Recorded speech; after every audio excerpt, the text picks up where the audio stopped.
Okay sir. Sir मेरा नाम हरिशंकर यादव है। मैं मध्य प्रदेश के बालाघाट जिले का निवासी हूँ। मेरी स्कूली शिक्षा मेरे ग्रामीण क्षेत्र में स्थित हाई स्कूल से पूर्ण हुई है। उसके बाद में जो विद्यालयी शिक्षा है वो मेरे जिले के अग्रणी कॉलेज शासकीय जटाशंकर त्रिवेदी स्नातकोत्तर महाविद्यालय से पूर्ण हुई है। मैंने स्नातक की पढ़ाई विज्ञान विषय से तथा स्नातकोत्तर की पढ़ाई वनस्पति शास्त्र विषय से पूर्ण किया हुआ है। साथ ही मैंने पंडित रविशंकर शुक्ल विश्वविद्यालय छत्तीसगढ़ रायपुर से पीएचडी की डिग्री पूर्ण की है। तत्पश्चात मैंने राज्य पात्रता परीक्षा एवं यूजीसी नेट इन्वायरमेंट साइंस में परीक्षा उत्तीर्ण की है। अभी मैं विगत 10 वर्षों से उच्च माध्यमिक शिक्षक के पद पर शासकीय उच्चतर माध्यमिक विद्यालय निकुंज मलाजखंड बालाघाट में पदस्थ हूँ। मेरी हॉबी छत्तीसगढ़ी गाना एवं सुनना एवं गाना है।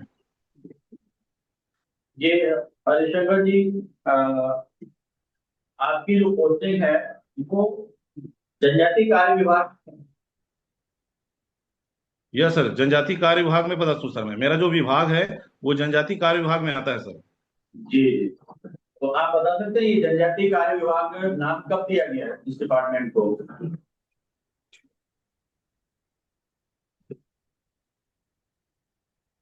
तो इसके बारे में जानकारी नहीं है सर, सॉरी सर। चलिए कोई बात नहीं। अच्छा ये बताएं कि भारतीय ज्ञान परंपरा क्या है? जी सर, भारतीय ज्ञान परंपरा भारत की प्राचीन परंपरा है। इस प्राचीन परंपरा के अनुसार शिक्षा पद्धति में, नई शिक्षा नीति में, राष्ट्रीय शिक्षा नीति में नए ज्ञान विज्ञान को फिर से जोड़ा जा रहा है। जो पुराना ज्ञान विज्ञान था, जो देश विदेश तक फैला हुआ था, जिसका प्रचार प्रसार बहुतायत मात्रा में फैला हुआ था, वह परंपरा धीरे धीरे धीरे दिनों दिन विलुप्त होते जा रही थी। उस परंपरा को फिर से पुनः वापस लाने का प्रयास किया जा रहा है। चाहे वह पुरानी धार्मिक परंपरा हो, चाहे वो ज्ञान की परंपरा हो, चाहे वह शिक्षा की परंपरा हो। जितनी प्रकार की जो पुरानी परंपराएं थी उसको फिर से शिक्षा के लेवल में लाया जा रहा है, जिससे चरित्र निर्माण किया जा सके, देश निर्माण किया जा सके, तथा तथा देश को और सशक्त बनाया जा सके। ओके। भारतीय ज्ञान परंपरा के प्रमुख स्रोत क्या हैं? Yes sir. भारतीय ज्ञान परंपरा के प्रमुख स्रोत क्या हैं? सर भारतीय ज्ञान परंपरा के प्रमुख स्रोत में ज्ञान की जो ज्ञान है, जो जैसे पुराणों में, उपनिषद में जो ज्ञान के बारे में बताया गया है, वही वही स्रोत का मुख्य स्रोत है सर। भारतीय ज्ञान परंपरा में पर्यावरण का क्या महत्व है?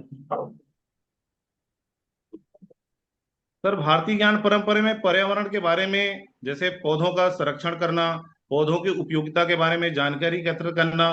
पुराने समय में, पुरानी परंपराओं में पेड़ पौधों की जो आयुर्वेद जो लोग होते थे उसके जो चिकित्सा के रूप में, दवाइयों के रूप में जो उपयोग करते थे। इस तरह से पर्यावरण संरक्षण हो, या फिर धार्मिक क्षेत्र में देखा जाए तो अ, धार्मिक जो पौधे हैं जैसे कि तुलसी है, नीम है, पीपल है, इन पौधों का संरक्षण किया जाना भारतीय परंपरा से जुड़ा हुआ है सर। अच्छा बताइए, भारतीय परंपरा में पृथ्वी के प्रति किस प्रकार की भावनाएं व्यक्त की गई हैं? सर इसके बारे में जानकारी नहीं सर, सॉरी सर। कोई बात नहीं। और जलवायु के बारे में बता दीजिए। हाँ सर। भारतीय ज्ञान परंपरा में जल और वायु के बारे में किस प्रकार की, मतलब किस प्रकार के संरक्षणों की बात की गई है? जल और वायु के बारे में। जी। अब सर भारतीय ज्ञान परम में जल वायु को पंच तत्व बनाया गया। जो हमारा जो शरीर है वो पांच तत्वों से मिलकर बना हुआ है। उसी का एक भाग है जल और वायु भी। उनके संरक्षण की कैसी बात की गई, किस प्रकार से संरक्षण की बात की गई? सर आवाज नहीं आ रही है। मतलब इनके संरक्षण की किस प्रकार से बात की गई है भारतीय ग्रंथों में?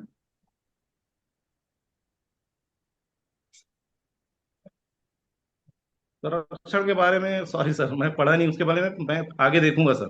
चलिए कोई बात नहीं।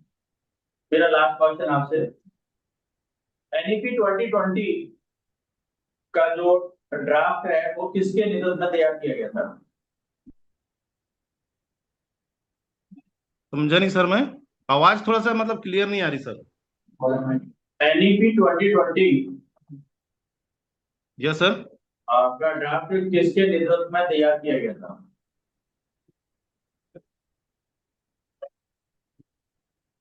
कस्तूरी रंगन जी सर, कस्तूरी रंगन जी की समिति के। जी, वो किस पद पर आए हैं कस्तूरी रंगन जी?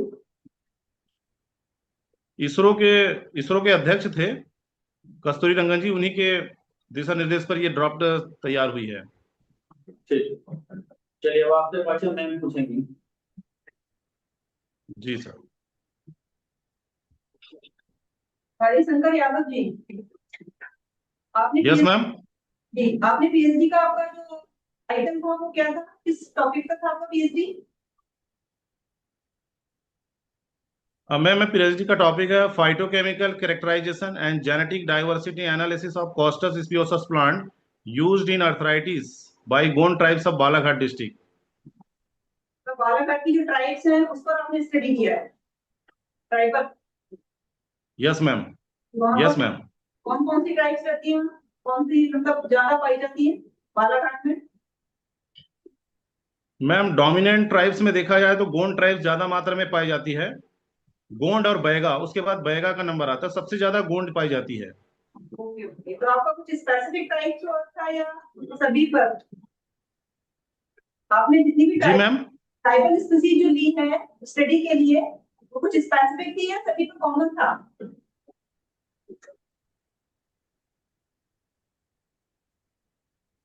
सॉरी मैम, समझा नहीं मैं। चलिए दूसरा देखते हैं। आप बॉटनी में गोल्ड मेडलिस्ट रहे हैं, है ना? आवाज। Yes ma'am. Yes ma'am. Botany में आपको कौन सा ऐसा टॉपिक है जो आपको बहुत पसंद है, जैसे फिजियोलॉजी है, साइकोलॉजी है, इकोलॉजी है, तो किस टॉपिक में आपका ज्यादा इंटरेस्ट है? Embryology ma'am. एम्ब्रियोलॉजी। जी। तो एम्ब्रियोलॉजी में कोई इंडियन बॉटनिस्ट है जिनका वर्क आपको पता हो? जी, father of embryology Panchanan Maheshwari sir हैं। जी जी, क्या वर्क था उनका? जी। उनका वर्क क्या था, पी महेश्वरी ने किस पे काम किया? ये एम्ब्रियो कल्चर पर काम किया था। Guha and Guha and Maheshwari sir ने, इन्होंने पॉलिन कल्चर पर काम किया था। ओके।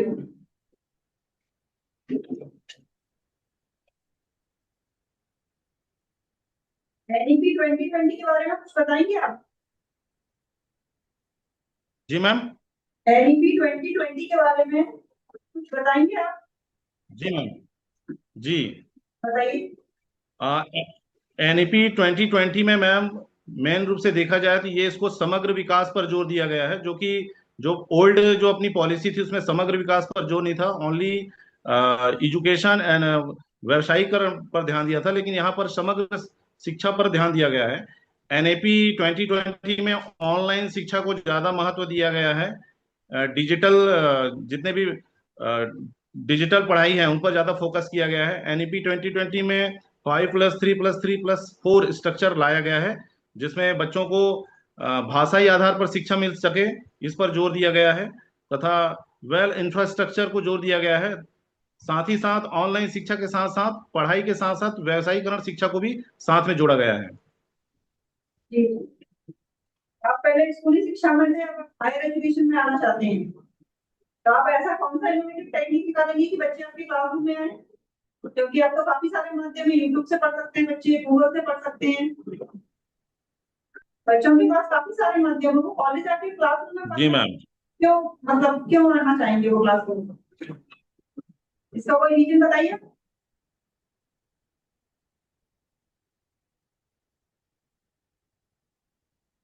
मैम, आवाज क्लियर नहीं आ रही, मैं समझ नहीं पा रहा हूँ क्या बोल रहे हैं आप। सर, आवाज आज कम क्यों आ रही है वहां से? हो सकता है कि आपका नेटवर्क का इशू हो रहा हो, इशू होगा। चलिए मैम पूछिए। सर, मैं तो नेटवर्क पर हूँ। 4 नेटवर्क आ रहे होंगे, आ रही है। उनके 4 नेटवर्क, आपका नेटवर्क थोड़ा सा इशू है आपका। चलिए हरिशंकर यादव जी, आवाज आ रही है आपको? आवाज आ रही है? Yes ma'am. हाँ जी, आप बताइए। हाँ, आ रही मैम। C3 और C4 प्लांट में क्या अंतर है? C3 and C4 plant. Yes ma'am. हाँ। जो C3 प्लांट्स जो होते हैं, फर्स्ट स्टेबल जो प्रोडक्ट होता है वो फास्फोग्लिसरिक एसिड होता है, जबकि जो C4 प्लांट होते हैं उसमें फर्स्ट बाई प्रोडक्ट जो होता है वो ऑक्जेलो एसिटिक एसिड होता है। जो C4 प्लांट होते हैं ये टेम्परेट एरिया पर पाए जाते हैं, जो ट्रॉपिकल एरिया पर पाए जाते हैं, जबकि C4 प्लांट जो होते हैं वो टेम्परेट एरिया पर पाए जाते हैं। उदाहरण बना सकते हैं, एग्जाम्पल इनके जी एग्जाम्पल। मैम, जो C4 प्लांट में क्रॉन्च प्रकार की एनाटॉमी पाई जाती है, जबकि C3 प्लांट में क्रॉन्च प्रकार की एनाटॉमी नहीं पाई जाती। C4 प्लांट में अपन मक्का है गन्ना मक्का को ले सकते हैं एग्जांपल के रूप में C4 में। और C3 में? C3 में धान है, गेहूं है, इनको सब C3 में ले सकते हैं। अच्छा अच्छा, CM प्लांट क्या होते हैं? CAM plant? ये सेकुलेंट प्लांट्स होते हैं जो कि डेजर्ट एरिया पर पाए जाते हैं, जिनकी लीव जो होती है मांसल होती है, और इसमें जो साइकिल चलती है क्रेजुलेशन एसिड मेटाबॉलिज्म साइकिल चलती है, ये C4 जैसे ही होती है। लेकिन में स्टोमेटा जो पाए जाते हैं स्पोटो एक्टिव प्रकार के स्टोमेटा पाए जाते हैं जो कि नाइट को ओपन होते हैं। इसपे वैक्यूल पे मैलिक एसिड का जमा होता है और दिन के समय डिकार्बोक्सिलेशन होकर फिर से वहां पर केल्विन साइकिल चलती है। अच्छा, ये स्टोमेटा जो होते हैं वो लीफ के अपर साइड होते हैं कि लोअर साइड होते हैं? बस मैम, जो स्टोमेटा पाए जाते हैं प्लांट में तो लीफ के अपर साइड होते हैं कि लोअर साइड होते हैं? ऐसा कुछ है? पत्ती में ऊपर की साइड होते हैं कि होती नीचे? लोअर साइड में होती हैं, ओके, लीफ के लोअर। अच्छा ठीक है। अच्छा बताइए, प्लांट में जो परिवहन होता है वो किसके द्वारा होता है? पौधों में परिवहन किसके द्वारा होता है? प्लांट में परिवहन विभिन्न पदार्थों अच्छा, जाइलम हाँ, किसके द्वारा? जाइलम टिश्यू के द्वारा, और फ्लोएम के द्वारा? वाटर का जाइलम टिश्यू के द्वारा। फ्लोएम के द्वारा नहीं होता परिवहन, जाइलम के द्वारा ही होता है। जी, फ्लोएम के द्वारा नहीं होता। फ्लोएम के द्वारा फूड मटेरियल का ट्रांसपोर्टेशन होता है, वाटर का जाइलम के द्वारा होता है। मैंने वाटर नहीं पूछा था, आपने प्रश्न नहीं सुना। मैंने पूछा था पौधों में परिवहन किसके द्वारा होता है, ठीक है? वैस्कुलर टिश्यू के द्वारा। आपको जी वैस्कुलर टिश्यू बोलना चाहिए था, जाइलम अकेला नहीं बोलना चाहिए था। ठीक है, ओके। चलिए बताइए कि जो मैम थोड़ा हाँ, कोई नहीं हो जाता है। अच्छा ये बताइए, वैस्कुलर टिश्यू जो है वो ब्रायोफाइटा में प्रेजेंट होते हैं कि लैडोफाइटा में प्रेजेंट होते हैं? टेरिडोफाइट्स में वैस्कुलर टिश्यू प्रेजेंट होता है, इसलिए इसको फर्स्ट वैस्कुलर क्रिप्टोगेम्स प्लांट भी कहा जाता है। ब्रायोफाइटा में जो वैस्कुलर टिश्यू नहीं होते हैं तो उसमें जो विभिन्न पदार्थों का जो परिवहन होता है वो किसके द्वारा होता है? पॉइजॉइट्स के द्वारा मैम। अच्छा अच्छा, ये बताइए कि जो ब्रायोफाइट्स है उनका आर्थिक महत्व क्या है, इकोनॉमिकल इंपॉर्टेंस ब्रायोफाइटा का कुछ है या नहीं है? जैसे स्पैगनम है, स्पैगनम को पीट मॉस या बॉग मॉस कहा जाता है। वो मिट्टी में काफी अच्छे से वो चिपकी रहती है, तो उसका उपयोग अपन कॉटन वॉटन उसमें यूज होता है। जबकि ब्रायोफाइट्स को देखा जाए तो इकोलॉजिकल दृष्टि से काफी महत्वपूर्ण है कि सॉइल इरोजन को रोकते हैं, कि किसी भी अगर सबस्टेशन से चिपके हुए होते हैं तो उससे सॉइल इरोजन नहीं होता, और मिट्टी की जो मतलब ह्यूमिडिटी है वो बनी हुई रहती है ब्रायोफाइट्स के कारण। अच्छा, ब्रायोफाइट जो है वो कहाँ देखने को मिलता है? ये सैडी प्लेस पर मिलेंगे, जहां पर मॉइस्चर होगा, सैडी एरिया होगा, वहां पर अधिकतर मात्रा में देखने को मिलते हैं। टेरेस्ट्रियल प्लांट नहीं है इनको, मतलब एम्फीबियन बोला जाता है। क्यों बोला जाता है इनको एम्फीबियन, जबकि ये तो मतलब मैम इसको हाँ बताइए। इसलिए कहते हैं, वाटर में भी होते हैं और ये टेरेस्ट्रियल एरिया में भी पाए जाते हैं, इसलिए इसको एम्फीबियन प्लांट कहा जाता है। वाटर में होते हैं कि अपने जीवन का एक जो साइकिल है उसको वाटर में कंप्लीट करते हैं। जैसे फर्टिलाइजेशन के लिए जो वाटर की बहुत नेसेसरी होती है, इसलिए इनको एम्फीबियंस प्लांट कहा जाता है। इनके रिप्रोडक्शन के लिए वाटर की आवश्यकता होती है, रिप्रोडक्शन के लिए पानी आवश्यक, इसलिए इनको बोलते हैं। पाए नहीं जाते हैं ऐसा नहीं बोलेंगे, क्या बोलेंगे कि इनके रिप्रोडक्शन का जो यस एक साइकिल है वो पानी में जरूरी है, ठीक है? चलिए, अच्छा ब्रायोफाइटा का एग्जांपल, एग्जांपल ब्रायोफाइट्स में मैम रिक्शिया है, मार्केंशिया है, एंथोसिरोस है, जेब फ्यूनेरिया है, स्पैगनम है। गेमा कप क्या होता है? गेमा कप। गेमा कब इनके हाँ। इनके थैलस के मार्केंसिया के थैलस के डोर्सल एक कप लाइक स्ट्रक्चर पाई जाती है जो कि वेजिटेटिव रिप्रोडक्शन में हेल्प करती है। इसी को गेमा कप बोलते हैं। अच्छा, मतलब ये वेजिटेटिव प्रोडक्शन क्या होता है? वेजिटेटिव रिप्रोडक्शन इसमें सेक्सुअल ऑर्गन भाग नहीं लेता। प्लांट का कोई भी पार्ट जिससे नया प्लांट तैयार हो वो वही वेजिटेटिव पार्ट कहलाता है। उसी को वेजिटेटिव रिप्रोडक्शन बोलते हैं। वेजिटेटिव पार्ट जैसे एग्जांपल बताइए। लीफ का ही कोई पार्ट हो सकता है मैम, स्टेम हो सकता है, कोई भी पार्ट, थैलस का कोई भी पार्ट हो सकता है जिससे नया प्लांट तैयार हो। अच्छा, वेजिटेटिव रिप्रोडक्शन जो प्रोसेस होता है वो सिर्फ ब्रायोफाइट्स में ही पाया जाता है कि जो अदर प्लांट्स हैं उनमें भी प्रेजेंट होता है? और दूसरे प्लांट्स में भी होते हैं लेकिन मोस्टली वेजिटेटिव रिप्रोडक्शन ब्रायोफाइट्स में देखने को मिलते हैं। अच्छा, एंजियोस्पर्म में प्रेजेंट होता है? एंजियोस्पर्म में देखने को मिलता है कि नहीं मिलता? नो मैम, एंजियोस्पर्म में वेजिटेटिव प्रोपगेशन देखने को बिल्कुल भी नहीं मिलता? एंजियोस्पर्म में नो। अच्छा, तो बड़ी क्या है? से कम बड़ी क्या है? बड़ी क्या है? बड़ी वेजिटेटिव रिप्रोडक्शन का ही पार्ट बडिंग।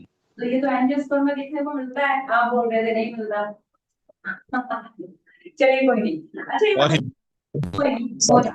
अच्छा ये बताइए कि हर्बेरियम, हर्बेरियम जो है उसका क्या महत्व है? हर्बेरियम के बारे में सुना होगा, आपने पढ़ाया भी होगा, आप टीचर रहे हैं। हाँ जी बताइए हर्बेरियम। जी मैम, हर्बेरियम एक प्लांट स्पेसिमेन होता है जिसको सुखाकर संरक्षित रखा जाता है ताकि आने वाले समय में किसी भी प्लांट का आइडेंटिफिकेशन में उसका उसके माध्यम से हेल्प किया जा सके, किसी प्लांट को पहचाना जा सके। तो ये सूखा जो स्पेसिमेन होता है प्लांट का उसे ही हर्बेरियम कहते हैं। अच्छा, बॉटनिकल गार्डन स्थापित करने का क्या उद्देश्य है? हमारे देश में बॉटनिकल गार्डन को स्थापित किया गया है, मतलब कई सारे बॉटनिकल गार्डन है, तो उनको स्थापित करने का उद्देश्य क्या है? मैम इसका उद्देश्य है प्लांट आइडेंटिफिकेशन में हेल्प कराना और जितने भी मोस्टली जो रेयर स्पीसीज हैं उनको कंजर्व, ताकि आने वाले समय में उन स्पीसीज को कंजर्व रखा जा सके और नई स्पीसीज को पहचान कर नामकरण किया जा सके। अच्छा, इन सिटू कंजर्वेशन में मतलब क्या सिटू कंजर्वेशन में आते हैं botanical garden? Botanical garden in situ conservation है मैम। बॉटनिकल एक्स सीटू है शायद, सॉरी आप कंफ्यूज है अभी। चलिए नेक्स्ट का तैयार करके आइएगा। अच्छा ये सॉरी। कोई नहीं। भारत में किस प्रकार के वन मुख्यतः देखने को मिलते हैं?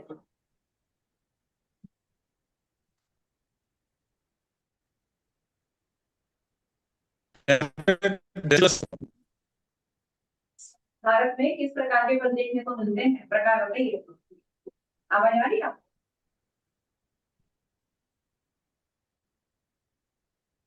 सॉरी मैं इसको मतलब रिकॉल नहीं कर पा रहा हूँ, मैं चलिए, क्लियर नहीं मतलब आंसर। अच्छा कोई बात नहीं। अच्छा ये बताइए कि जो पौधे होते हैं तो उनमें अमीनो एसिड का संश्लेषण सिंथेसिस कैसे होता है? प्लांट में अमीनो एसिड का सिंथेसिस कैसे होता है? पौधों में अमीनो एसिड का संश्लेषण मैम अमीनो एसिड बताइए। ये तो बायोकेमिकल साइकिल के थ्रू होता है अमीनो एसिड का संश्लेषण। ये आवश्यक क्यों है?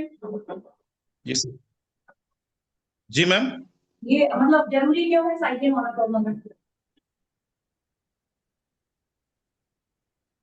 इनसे प्रोटीन का फॉर्मेशन होता है। ये अमीनो एसिड मिलकर प्रोटीन का फॉर्मेशन करती हैं और protein as a necessary part of plant, मतलब बॉडी के लिए बहुत जरूरी होता है, चाहे प्लांट हो या एनिमल हो, क्योंकि ये बेसिक यूनिट्स होती हैं लाइफ की, इसलिए बहुत जरूरी है। अच्छा, प्लांट के जो सेल मेम्ब्रेन है वो मुख्यतः किसका बना होता है? जी प्लांट में जो सेल मेम्ब्रेन होता है, प्लांट अगर हम बात करें उसकी सेल का, तो सेल मेम्ब्रेन एक स्ट्रक्चर है, ठीक है? तो सेल मेम्ब्रेन जो है कोशिका झिल्ली है, वो मुख्यतः किससे बने होते हैं? सेल मेम्ब्रेन किससे बनी होती है? उसमें क्या प्रोटीन का रोल होता है या फिर लिपिड, प्रोटीन लिपिड की बनी होती है। अच्छा, उससे संबंधित एक मॉडल दिया गया था, उस मॉडल का नाम बता दीजिए आप। जी मैम, सेल मेम्ब्रेन जो है उससे रिलेटेड एक मॉडल दिया गया था, उस मॉडल का नाम क्या है?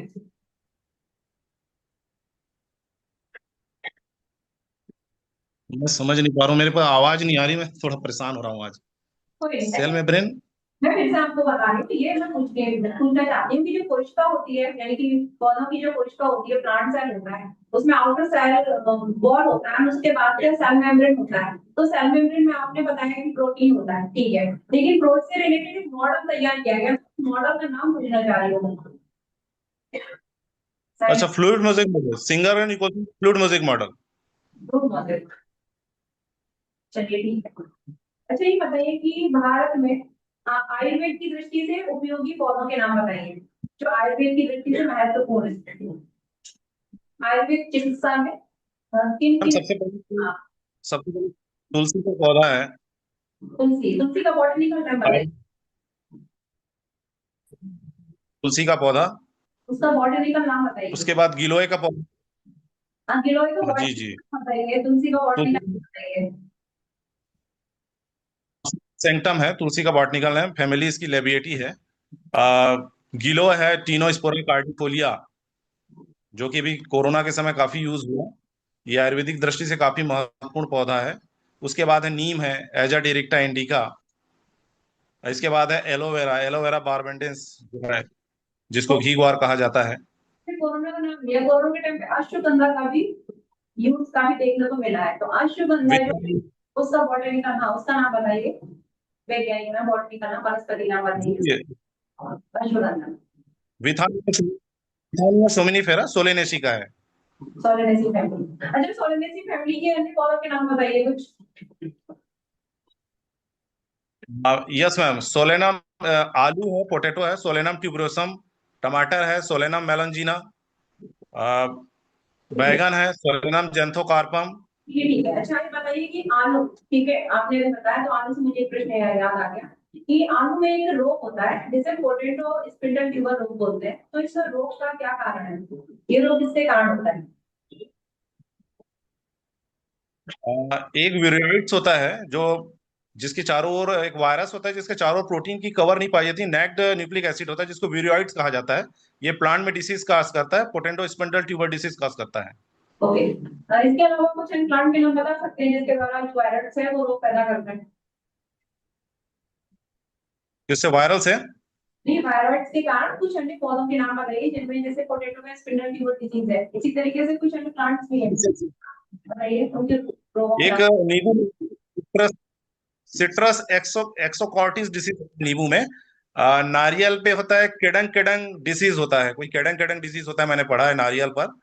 अच्छा, और और येलो स्टोर जैकब डिसीज जो है वो प्लांट में वायरस के कारण होता है कि मनुष्य में होता है, किसमें होता है जैकब डिसीज। जैकब कौन सा डिसीज मैम? जैकब जैकब अच्छा, जैकब। जैकब तो एनिमल में होता है।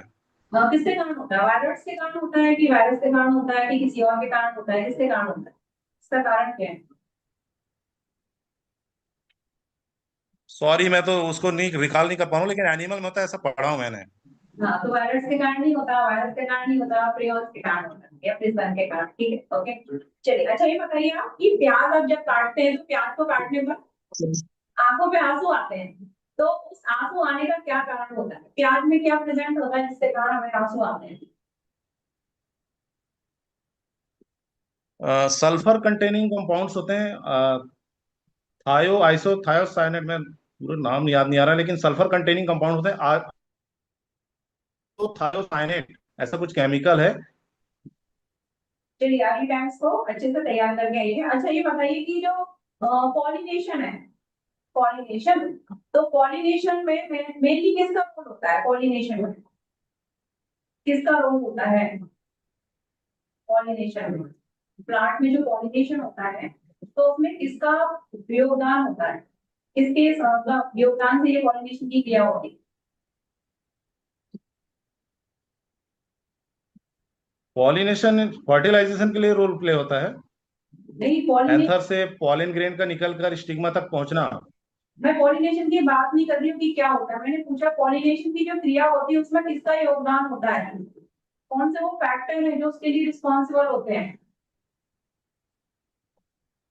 कौन से कारक हैं। मैम एजेंट, चाहे वो एयर, चाहे कारक हो, एक्सटर्नल जिम्मेदार होते हैं, चाहे एयर हो चाहे वह इंसेक्ट हो, चाहे वह एनिमल हो, जो हाँ एजेंट होते हैं जो एक जगह से दूसरी जगह तक पॉलिन करते हैं।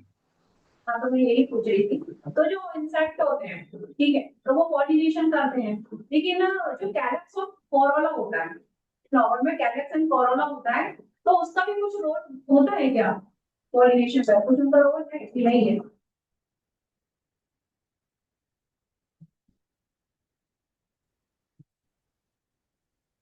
उनका है।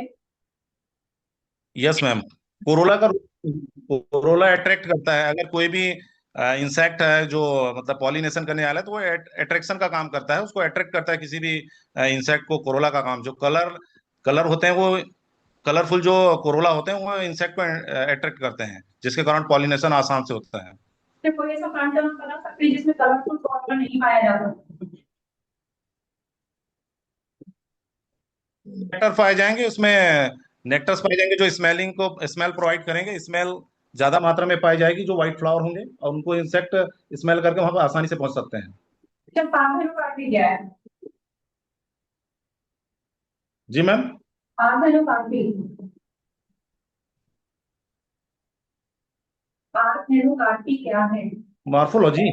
पार्थेनोकार्पी। तो parthenocarpy. Yes ma'am. Without fertilization का फ्रूट्स का बनना, या विदाउट फर्टिलाइजेशन का फ्रूट का बनना ही पार्थिनो विदाउट फर्टिलाइजेशन का फल का बनना ही पार्थिनोकार्पी कहलाता है। जब किसी जो हार्मोन है, हार्मोन, ठीक है, हार्मोन के द्वारा भी हम इस तरीके से फ्रूट्स बना सकते हैं क्या? विदाउट, अगर बात करें तो ठीक है, बिना बीज के फलों का निर्माण कर सकते हैं हार्मोन के प्रयोग से? यस मैम, बन सकते हैं। तो उस हार्मोन का नाम बताइए।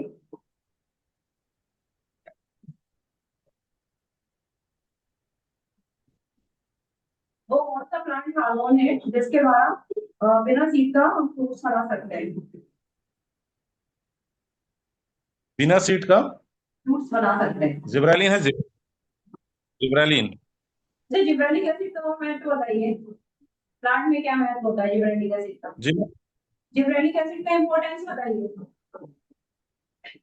जिब्रालिन एसिड का उपयोग सीड जर्मिनेशन में यूज किया जाता है। अच्छा, सीड सीड डोमेंसी। जर्मिनेशन के ठीक है, सीड डोमेंसी को सीड तोड़, जर्मिनेशन के सीड डोमेंसी को यस ब्रेक। यस, डोरमेंसी तोड़ हाँ, डोमेंसी को सीड ब्रेक, डोरमेंसी। ब्रेक करने वाले हार्मोन का नाम बताइए। और भी हार्मोन है, बताइए। जिब्रेलिन है, इथाइलिन है, ये सीड डोरमेंसी को ब्रेक करते हैं। अच्छा, जो एथिलीन है वो किस फॉर्म में प्रेजेंट होता है? जी मैम। एथिलीन किस फॉर्म में प्रेजेंट होता है?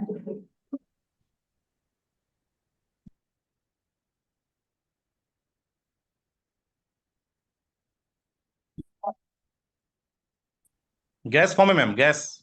यस, किस फॉर्म में? ठीक है, चलिए अब आपसे ये सर पूछेंगे, ठीक है? अब आप नेक्स्ट टाइम अच्छे से तैयार और करके आइएगा। Thank you ma'am.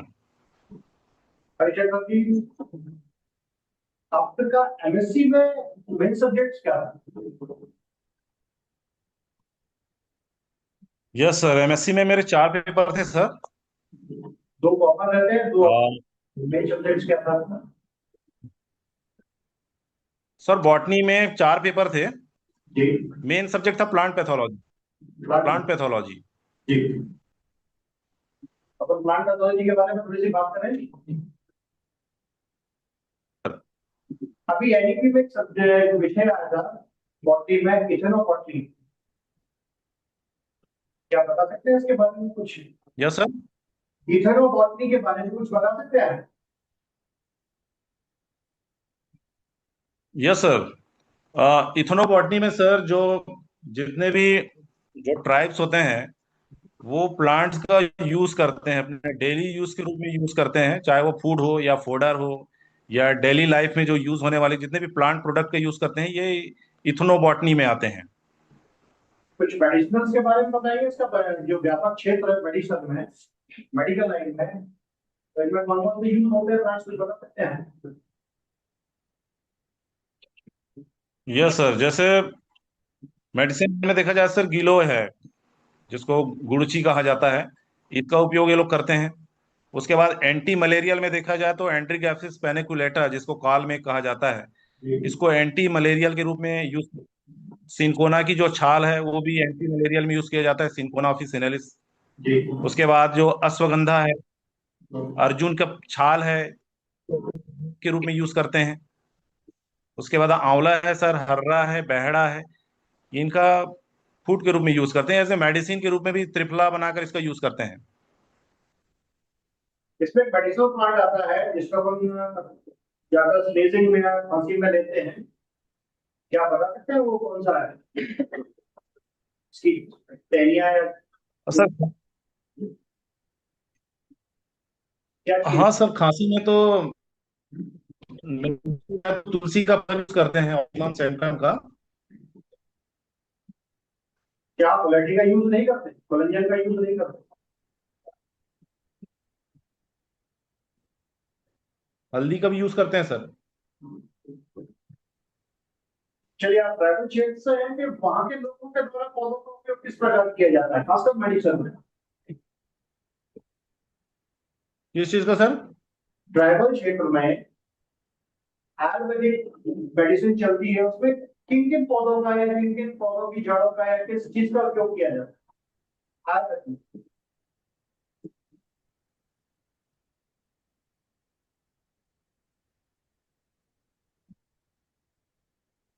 सर, सफेद मूसली का यूज मेनली करते हैं वो लोग। सफेद मूसली हो गया, काली मूसली की जड़ों का उपयोग करते हैं।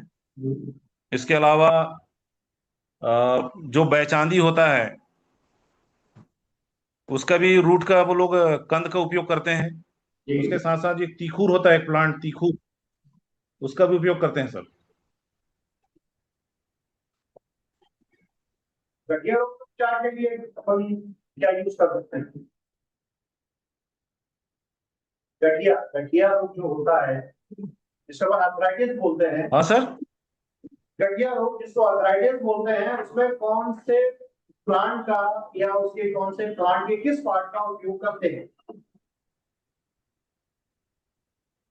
यस सर, गठिया और वात में तो जिसमें मैंने काम किया है पीएचडी में अपना, कॉस्टस स्पियोसस प्लांट, इसका उपयोग गठिया वात में मेनली करते हैं। मैं इसमें सर्वे भी किया है, मैं ट्राइब्स के पास मिला भी हूँ। उसके अलावा सर, गठिया में तो और एंटी प्लांट में बहुत सारे प्लांट आते हैं, जैसे हल्दी हो गया, अदरक हो गया, इनका भी उपयोग जो गठिया वात में करते हैं। आपके अनुसार धर्मपौटी शिक्षा में क्या भविष्य है? Yes sir. इथेनोबॉटनी में आने वाले बच्चे या इसमें आने वाले जो युग है उसमें इसका क्या भविष्य बच्चों का बता सकते हैं आप? जैसे आप बच्चों को पढ़ाएंगे आगे कॉलेज में, तो इथेनोबॉटनी का आगे आने वाले बच्चों के लिए क्या भविष्य है? यस सर, इथनोबॉटनी का बहुत इंपॉर्टेंट रोल है सर, क्योंकि पूरी जो कंट्री है, पूरी जो अपनी लाइफ है, पूरा एलोपैथिक सिस्टम से मिला हुआ है। जो इथनोबॉटनी है वो फिर से अपनी पुरानी संस्कृति को वापस लेकर आ रही है, आयुर्वेदा सिस्टम पर लेकर आ रही है। तो इसमें किसी प्रकार का हार्मफुल इफेक्ट नहीं, इसके साइड इफेक्ट नहीं मिलेंगे। और टोटल हम नेचर से जुड़े होंगे, और नेचर से जुड़े होने के कारण हमारी जो रेमेडीज है, चिकित्सा पद्धति, वो पुरानी पद्धति से पूरा हमको मिल जाएगी। और हम जो एलोपैथिक जो सिस्टम है उससे हम दूर हो जाएंगे, और हम टोटल नेचर से जुड़ेंगे। इससे बहुत सारे फायदे भी हैं। हम प्लांट का प्रोटेक्शन करेंगे, रॉ मटेरियल यूज करेंगे, और एक बेहतर लाइफ हो जाएगी सर। ठीक है, thank you very much. Okay sir. Okay, thank you sir. बढ़िया है हरिशंकर जी, आपका पहले भी अच्छा था, लेकिन मुझे लगता है बीच में थोड़ा सा प्रैक्टिस कम हो गई है अभी का, है ना? पहले अच्छा फ्लो था आपका, है ना? सर, क्या कम्युनिकेशन का थोड़ा सा इसका प्रॉब्लम हो रहा है, मतलब मेरे को ज्यादा ना, ये जैसे मैडम जो बोली टूटी के बारे में, तो मैं समझ नहीं पाया क्या बोलना चाह रही मैडम, मैं उसका मतलब समझ नहीं पाया। नेटवर्क का इशू था आज आपका हो रहा है। चलिए, लेकिन ओवरऑल अच्छा है, आपका कॉन्फिडेंस लेवल अच्छा है ये आपका, है ना? और आप जो भी आंसर देते हैं लॉजिकल रहते हैं आपके, आई कांटेक्ट भी प्रॉपर है, और सब्जेक्ट का नॉलेज ठीक है। ये भारतीय ज्ञान परंपरा में पढ़ लीजिए रोज, है ना? यस सर, मैं उसको पढ़ता हूँ सर। हाँ, भारतीय ज्ञान इस परंपरा। पर ही ज्यादा क्वेश्चंस पूछे जाएंगे एक्चुअली इस समय। ये नोट्स भी डाल दिए गए हैं ऐप पर। जी मैम। ये भारतीय ज्ञान परंपरा के नोट्स हैं, ये ऐप पर अपडेट कर दिए हैं। अभी जो सिलेबस बना है इस साल, न्यू सिलेबस जो तैयार किया हुआ है केसी के लिए, उसमें जो फर्स्ट यूनिट है स्पेशली सभी पेपर्स में भारतीय ज्ञान परंपरा को शामिल किया गया है। जी मैम। उसके बारे में तो क्वेश्चन अच्छे से तैयार कर दिया जी जी। और आप आंसर देते रहे, कभी कभी आपका जीव बाहर आ रहा था, ऐसे ये लिखना चाहिए। आपका जीव थोड़ा बाहर आ रहा था कभी कभी आंसर देते टाइम, तो वो नहीं होना चाहिए। और जैसे अभी थोड़ा एकदम क्या चीज मैम? आप, हाँ जैसे अभी आपका जीव आया बार बार इस तरीके से ऐसे ऐसे कर रहे हैं आप। आपकी बात है, हाँ, ऐसे ही कर रहे हैं। हैबिट है। ठीक है, और जैसे अभी आप स्माइल दे के आंसर दे रहे हैं, तो आपको सारे आंसर जो है आपको आ रहे हो चाहे ना आ रहे हो, उसी तरीके से हाँ नॉर्मल देना है। और ज्यादा सीरियस हो जाते हैं। बीच बीच में आप सीरियस हो जाते हैं, तो आपको आ रहे हैं आंसर या नहीं, अच्छा अच्छा। आपको मतलब नॉर्मल होकर आंसर देना है। Okay ma'am okay. ये सारे एक्सपर्ट ने अपना निगेटिव फीडबैक लेकर के दे दिया, आप सेंड कर दीजिएगा। चलिए जी सर जी सर। काम और हो जाइए।